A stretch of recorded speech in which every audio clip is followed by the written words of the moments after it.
Hello ladies and gentlemen, it's Steven here and welcome back to another first look and unboxing video, and today we have here the OnePlus 2. So as you may know, I was a big fan of the OnePlus 1, used it for a long time due to customization, the nice price, the great hardware, and today we have here the OnePlus 2. I know that I'm a bit late with this video, but sometimes it's not so easy to get those devices, also with the invite system from OnePlus.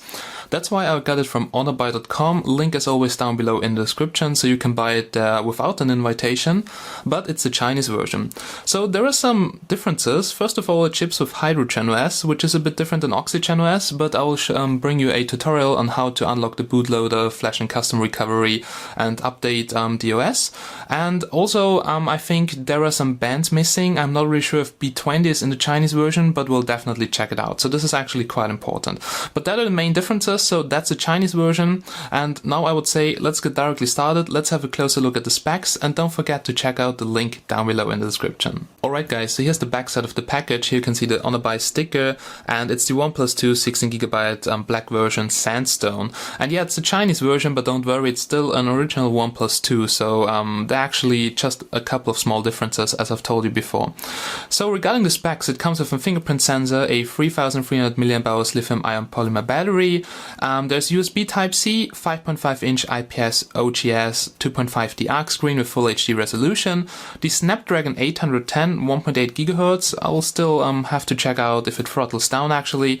Then we have quad band on GSM, we have quad band on WCDMA, and it seems that FDD LTE frequency B20 is missing, but we'll check it out in the review. 3GB of RAM plus 16GB of ROM, but there's also a bigger version with 4GB of RAM and 64GB of ROM. 13 megapixel rear camera with laser autofocus, OmniVision sensor, 5 megapixel front facing camera, and Hydrogen OS based on Android Lollipop. So that are basically the specs, and it retails for a bit below than $400. So let's get directly started and let's do a quick unboxing. Okay guys, then there we go, and let's open up the box, and here comes the OnePlus 2 at the top. Still packed in that protection sleeve, so let's get out of the box, and we'll just remove that in a second. But first of all, I want to check out the accessories. So I guess in here we have all the paperwork like user manual, quick starter guide, and yes, comes here with the OnePlus logo, but this is only in Chinese. So if you want to read that, you should probably learn some Chinese, so just throw that away. So that's the user manual, and as you can see, everything in Chinese. Okay, what do we have here? This is probably something Honor Buy included. Tips for SIM card, please do not use a card adapter, blah blah blah. So something they include in every package. Okay, then here we have the charging cable, it's USB Type-C, and here we have the charger. Okay, the Chinese version, it comes with the American power socket connector, as you can see, so I will have to use an adapter to test this charger. And here you can see the output, so hopefully the camera can focus, and the output, it's 2 amps at 5 volts, that equals 10 watts, but I've heard charging time on the OnePlus 2 is not so nice, so 2.5 hours to 80% or something like that. I can't confirm this right now because I just unpack it. Okay, then here we have the USB Type-C cable, and well, as you can see, it's around, I would say, 70 centimeters long. Now here you can see the connectors. So here we have the USB Type-C plug for the OnePlus 2, and here we have the one for the computer, as you can see, also reversible. But well, it's important to know that even though you have a USB Type-C form factor, the phone itself is not designed to be actually a USB 3.1 device. So there are several devices which are using the USB Type-C form factor, but the devices itself are not designed to carry 3.1 signals. Okay, that's regarding the cable, but the cable looks really nice, flat cable, just like the OnePlus 1 cable, but now here with the USB Type-C form factor. Alright, so that's everything we can find inside of the box. Now the charger, the charging cable, and USB Type-C form factor. I will definitely measure the charger to check out the charging speed, but so far as I know it's a bit over 2 hours. Then here we have all the paperwork, and here the smartphone itself, still in this protection thing, as you can see. Also here everything in Chinese, so I will now just remove all that, and there we go. And here we can already see the absolutely nice and fabulous looking Sandstone back cover. So I would say now let's do a quick walkthrough and let's have a closer look at all the things on the smartphone. So ladies and gentlemen, here's the OnePlus 2. And the first feeling in my hands, this device is very heavy for the size. So we'll put it later on a scale to check out the exact weight, but it also feels really premium. So it's a little bit heavy, but the backside here with the sandstone back cover gives it such a nice grip and good feeling that it feels like a really premium device. Also the brick design, a little bit curved here on the backside. So I actually really love that. And yeah, you can change the back cover, so it's replaceable, but under the back cover you can only find the SIM card tray, so nothing else. And the back cover, which is just a plastic back cover, it retails I think for $27, so quite expensive. They really want to make money with the accessories and keep the hardware price low, which I think is a good thing. If you want to customize your phone, well, pay, but leave the hardware on a good price level. Okay, so that's the sandstone version, and sandstone, it feels like sandpaper, so very nice grip, feels really premium. And also my old OnePlus One with the sandstone back cover still, yeah, looks really good and feels nice, so the quality is very good. Okay, then let's have a look at the front side here. So I want to show you everything in detail. Let's get started with the display. It's in full HD resolution display, but at the first look I almost thought, hey, is that on 2K screen? So it looks really very good. Now I'm not so happy with the brightness, and yeah, you can change the color tone in the ROM, so from cool to warm. I now have it really on cool just to get the whitest colors here. And yeah, the brightness is now on maximum, and if you compare that with my Lenovo ZUK, then you can see that, for instance, the panel on the Lenovo doesn't look that good like on the OnePlus, but it's brighter. And I wish that the OnePlus 2 panel here would be a little bit brighter, but it's a nice looking screen and really one of the best full HD panels I've seen so far. Okay, that's regarding the display. Then you can see here the bezels, 3mm on each side, so very nice bezels, not too thick, not too thin. Then here at the bottom we have capacitive touch buttons. So we have here on the right side the menu button, and on the left side we have the back button. Something which feels a bit uncomfortable for me, but luckily you can change that, mod that in the software if you want to. I want to have the back button on the right side, just personal preference. In the middle we have the home button, and yeah, it looks like a mechanical home button. It looks kind of strange, but it's just a capacitive touch button with fingerprint scanner. And it also has like multi-touch functions. So you can tap it once to go back, for instance, or you can hold it longer to enter here Google, and you can also unlock your device with the fingerprint scanner, which is in the home button. Now at the top of the device we have the front-facing camera here in the right upper corner. Then we have the earpiece here, we have a notification LED, which is by the way multicolor, and we also have light and proximity sensor as always. So here it looks really kind of nice from the front side, but now let's have a look here at the back side. And here you can see the OnePlus logo in the middle. So OnePlus is the company, as you may know, 2 is the model number, so OnePlus 2 is free? No, I don't know. But well, here we have the laser autofocus, so that thing which looks kind of strange. Sometimes you can also see a red light, just like a laser pointer, and this is the laser autofocus. Then here we have the 13 megapixel OmniVision sensor rear camera, and the camera seems to be kind of good. At least I've seen some sample pictures and it looked kind of nice. The autofocus is very fast, but the shutter seems to be a little bit slow, and it shoots with a 2.0 aperture. Okay, then here we have the dual LED flash, so very strong but not dual tone, and it's surrounded by metal, as you can see. I will put off the back cover just in a second, but now let's have a look here at the frame. And here on the right side of the frame we have the power button, which is kind of big, and here also the volume button. So volume up, volume down, a single button, and it feels really good to press, so that's absolutely nice. Very responsible, and they're not sliding up and down. If I hit something, then wobbly buttons, so loose buttons, but here very good. On the other side we have something we already know from the iPhone, and this is, for instance, a multi-slider. So it has actually 3 functions. So you can just mute your alarms. You can have here different ringtone profiles, basically normal, outside, and mute everything. So I haven't checked it out yet, so I do not know what you can do with that, but I will check it out in the full review and explain that to you. But it's basically really cool. It's such a mechanical slider, and you can easily mute your phone, and that's pretty cool because we already know that from the iPhone, and it's really useful. Okay, now at the top of the device we have the 3.5mm headphone jack, which you can see right over here, and we have a top microphone for noise cancellation, and the frame, it's made out of metal and feels really, really premium. Then on the bottom side we have something which looks like a dual speaker layout, but unfortunately it's only a mono speaker located on the right side and the microphone is in the other side. So this is just for symmetry, and actually there's no dual speaker. In the middle we have USB Type-C, and as I've told you before, it's not really USB 3.1, so it's in USB 2.0, and yeah, they just use the USB Type-C form factor. We have here rounded edges and a very nice quality of the whole body. So regarding the build quality, it's actually how a phone should be for me. Okay, then let's remove the back cover because I want to show you what's under it. And here's a little slot to remove it, and there we go. We need fingernails, so there we go. Back cover comes off easily, but you see it's just a simple plastic back cover. And they want, I think, $27 for that, so really expensive. So if you want to customize your phone, you have to pay a little bit. Okay, now here on the inside you can see a single sticker, and we can see that there's only one IMEI number. So if you want to use the dual SIM feature outside of China, then this could be a problem, I've heard. But I'm not really sure about that. I will definitely try the dual SIM feature because this is really important for me. And yeah, just a problem that there's only one single IMEI number and you don't have two. So I'm not really sure if it works here. Okay, then here you can see this the serial number, and this one here is the 1A2001. So actually I think it's almost the same model number like the old one. Kind of strange.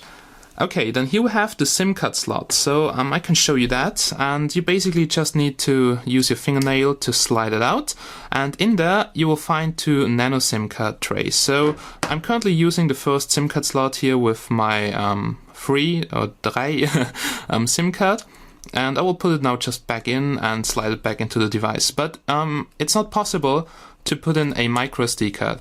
So you can't expand your internal memory. You're actually stuck with the memory you buy. So if you need more than 16 gigabytes, which I would definitely recommend, then get yourself the 64 gigabyte version, which should be enough. But it's still a shame that such a nice device doesn't come with a micro SD card port. That's really something I don't like. So here on the inside, there's nothing you can do. You can't replace the battery easily. So you would have to unscrew the back plate here and then change the battery. That's possible. But well, it's not so easy to do for the average user. Okay, so we'll just put that back plate here, so the back cover back on, and then I would say let's power the device on and let's have a closer look at OxygenOS. Now guys, sorry, there's something I forgot to tell you, and we have the two golden contacts under the back cover, which you can see. They are not for wireless charging, they are not for the NFC antenna, so they are basically just for theming, yes, correctly. Now if you have HydrogenOS and you change the back cover, so you order some style back cover, and it comes then with golden contacts in the back cover, and basically if you now plug in your back cover, HydrogenOS detects the change and loads up some different themes. So actually some kind of useless feature in my opinion, because well, I don't care about which back cover I have and which theme. Totally stupid. I would actually prefer to have, for instance, the ability to get a wireless charging back cover, but that theming crap is definitely useless in my opinion. Okay guys, there we go, we're now here in OxygenOS. Yes, exactly, OxygenOS. I was also really surprised that it didn't ship with HydrogenOS, but we can go here to the settings and I can show you that this is really based on OxygenOS, and here you can see it, Oxygen version 2.1.1, and this is based on Android version 5.1.1. It's the A2001, 3 gigs of RAM, 16 gigabytes of storage, and here you have system updates, which is definitely working because I did an OTA today. Okay, let's talk a little bit here about the OnePlus 2. Display now on maximum brightness, so not really the brightest one, but really okay. But I just really miss NFC and wireless charging on this one. Also the charging time, I've charged it to 100%, was really kind of slow, so over 2 hours, and in the full review I can tell you more about it. Okay, the vibration feedback, it feels a little bit strange and a little bit weak actually, so that's something I've just noticed here at the first look. But OxygenOS, so it's really stuck to Android 5.1.1, and that's really cool, but also very customizable. We can go here to the settings and I can show you that, and luckily I was able to change the capacitive buttons in the settings. That's really something I like. First of all, here we have Wi-Fi in there. Wi-Fi seems to be very good because home network full signal, and that's the Wi-Fi of my neighbor, also a pretty good signal. Then here we have Bluetooth, and as you can see there is no NFC in there, so I really miss NFC. Actually, I'm one of the persons who are using NFC sometimes, not always, but sometimes, and actually I just like to have it to pair it with my speaker or something like that. Okay, then here we have buttons, and here you can see, for instance, you can have an on-screen navigation bar if you want to. Then you have on-screen buttons. You can swap the buttons, you can turn on the backlight for the capacitive touch buttons, or you can just disable that. And here you have the actions for the home button, like what you want to do if you long press it, and actually what do you want to do to double tap.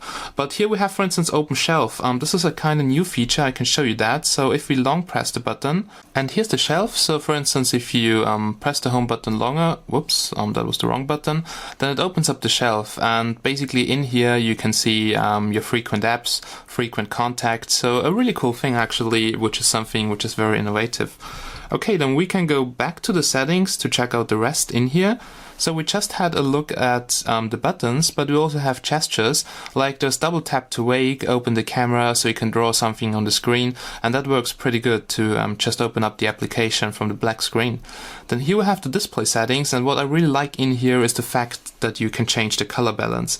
So for instance here, the display now looks very yellow. I'm not really sure if the camera catches that because of the white balance, but here it looks very cool, so that's something I absolutely like.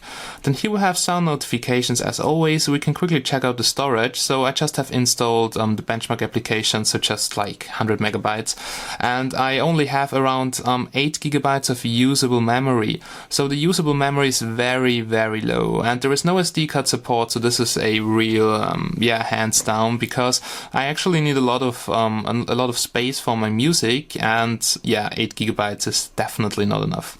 Okay, regarding the battery, I have absolutely no clue right now how it performs, but I'll definitely do a Geekbench test and also tell you my on-screen time I get in real life. Then, sorry, that was the battery. Then here we have apps running in the background, and here you can check this out. So we have 3 gigabytes of RAM, and around less than 50% of the RAM is occupied. So here 120 megabyte, 1 gigabyte and 200 megabytes are used right now, and we still have 1.7 gigabytes of RAM free for applications. But all in all, the ROM is very clean. There are no Chinese apps pre-installed, so Oxygen OS, and very clean. Okay, we have different user profiles, and finally here we have the fingerprint scanner. So let's check this out. Actually, I haven't added on fingerprints, so we can do this now together. I'll place my finger now on the scanner. I will just do it also this way here, so that it recognizes my finger from different angles. And there we go. Okay, so we have to do that quite a lot, like 20 times. And there we go, 76, 86, 91, 96, 100. Okay, my fingers are kind of sweaty because I'm kind of nervous always when I talk. Let's see if it recognizes that correctly. Okay, fingerprint unlocked. The fingerprint is here, that's pretty good. You can add up to 5 fingerprints only. I'm not really sure why is there always a limitation like that. Then we can now lock the screen, and there we go. Okay, I now finished the setup of the fingerprint scanner, and I can now show you that. The cool thing is it's in full biometrical fingerprint scanner, so you can do it in every angle, and you can also do it here from the black screen. So there we go. Okay, I didn't put my finger correctly on the scanner, so I have to hold it like this, and boom, it unlocked. So we can now try it here this way. So if your fingers are sweaty, you probably have to try it several times. So let's try it here from the black screen. Boom, unlocked. That's pretty good. Let's try it here like 180 degrees the other direction. And there we go. And also unlocked. And I can show you this with another finger, so the proof that it's really working. Nope, doesn't unlock, and there we go, with my real finger it unlocks. So the fingerprint scanner works actually pretty good, but as always, also with the Lenovo ZUK, with the Samsung Galaxy S6 Edge, if your fingers are a little bit sweaty or dirty, the fingerprint scanner actually needs a couple of tries to recognize a fingerprint. Okay, that was fingerprint, but we also have here customization. Like here, for instance, dark mode, then you get a dark theme, then here the LED notifications can be changed, so it's really multicolor, and here you can change the color for the event, like battery full, battery charging, battery low, or any global notification. But for sure, you can also tweak it with any application from the Play Store. GPS in the different security options, we have app permission system, different accounts, language and input, so also the Chinese version is multi-language, and you see full Android language pack, many German languages, many English languages, French, you see there's almost everything in here, so that's pretty good. Okay, then let's go back here. Nothing interesting anymore. So we just had a look at all the features here in the settings, and that's basically it. So very stock to close Android 5. Very close to stock Android 5.1. I'm not really sure what's going on today. I can quickly show you here the menu. So that's basically what was pre-installed. Very clean, no bloatware, and this is something I like about OnePlus. They just, they sell a smartphone, maybe the hardware not the best with the Snapdragon 810, but still a very powerful device. And also, it's without bloatware, because, for instance, Samsung comes with a lot of crap, Chinese Xiaomi's come with a lot of crap, and here the OnePlus comes directly from China, but really clean. Okay, then now I would say I will show you some benchmarks, and after this, we'll just end this first look and unboxing video, and I will start to do my full review. Right, the basic benchmarks are finished, and now let's have a look at the result. First of all, the Antutu benchmark. So 56,000, 57,000 points. Now, it wasn't always that high, so I can show you, for instance, the history. And the strange thing is, when you have battery percentage below 50%, it somehow clocks down. So first of all, I only reached 46,000. Okay, this was with 32 bits. Then with 64 bits, I actually reached the same.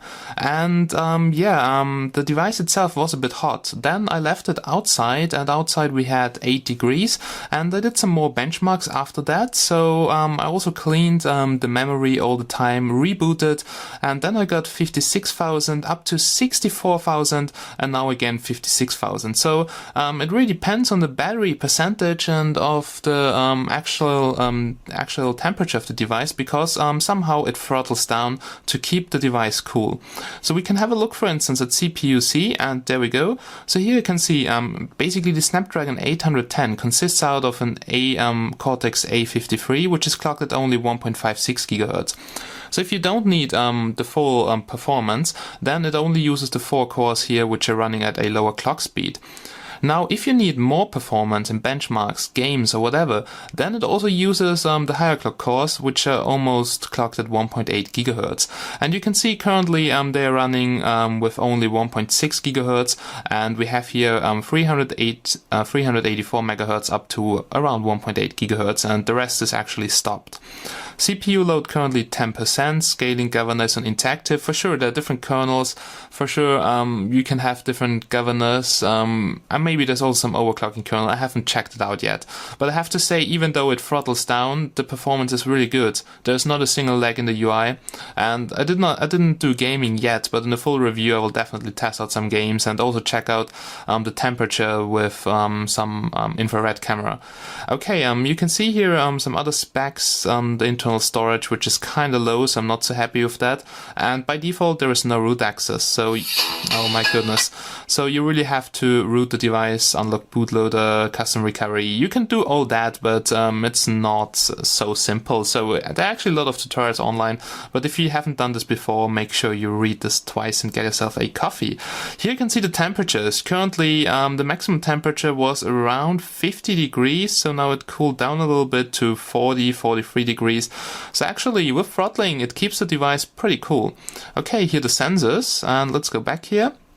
Then I also installed Sensor Box, and here you can see that we have all the important sensors in the gyroscope, which is fully working, so that's pretty good. And we also have here a magnetic sensor, so that's also working. Shows here some pretty high values in terms of microtesla instead of my other devices, which are here in this space at around 60 microtesla, but it's definitely working, because if I put it near my computer it goes up to over 200 microtesla. Okay, that are basically the sensor, sound sensor, proximity, light orientation, and accelerometer. So everything in here. Then now let's have a quick look at the camera before we end this, and you see front-facing camera is really wide angle, so that looks pretty good. And we can switch here to the rear camera. I just want to show you the speed of the autofocus, and yeah. You see, that's really kind of fast and also really accurate. Some other devices, they focus a couple of times, also here on the glass, which has reflections. So the autofocus seems to be really kind of nice. In my full review, I will cover definitely everything, camera, battery, also talk more about throttling, heating issues, and the actual temperature of the device. But so far I have to say, it doesn't get so hot, a little bit warm on the backside. actually right over here. It gets a little bit warm, but not really hot. And this is due to the improved cooling design with heat pipe, and also a little bit of throttling, and yeah, shutting off the cores if you don't need them, as you have seen in CPU-C. So all in all, a nice looking device. I can't wait to install a custom kernel, and I will probably bring you a tutorial on that, unlocking bootloader, custom recovery, custom kernel, custom ROM. And yeah, the full review will also be with all the optimizations, so I won't do it with straight out the box software. Okay, that was my first look and unboxing video on the OnePlus 2. I had a lot of fun testing it, and this will be my main phone now for quite a while. So thanks for watching this, and make sure you check it out. The link is down below in the description on honorbuy.com. Thanks for watching, and see you soon in the full review. Bye bye.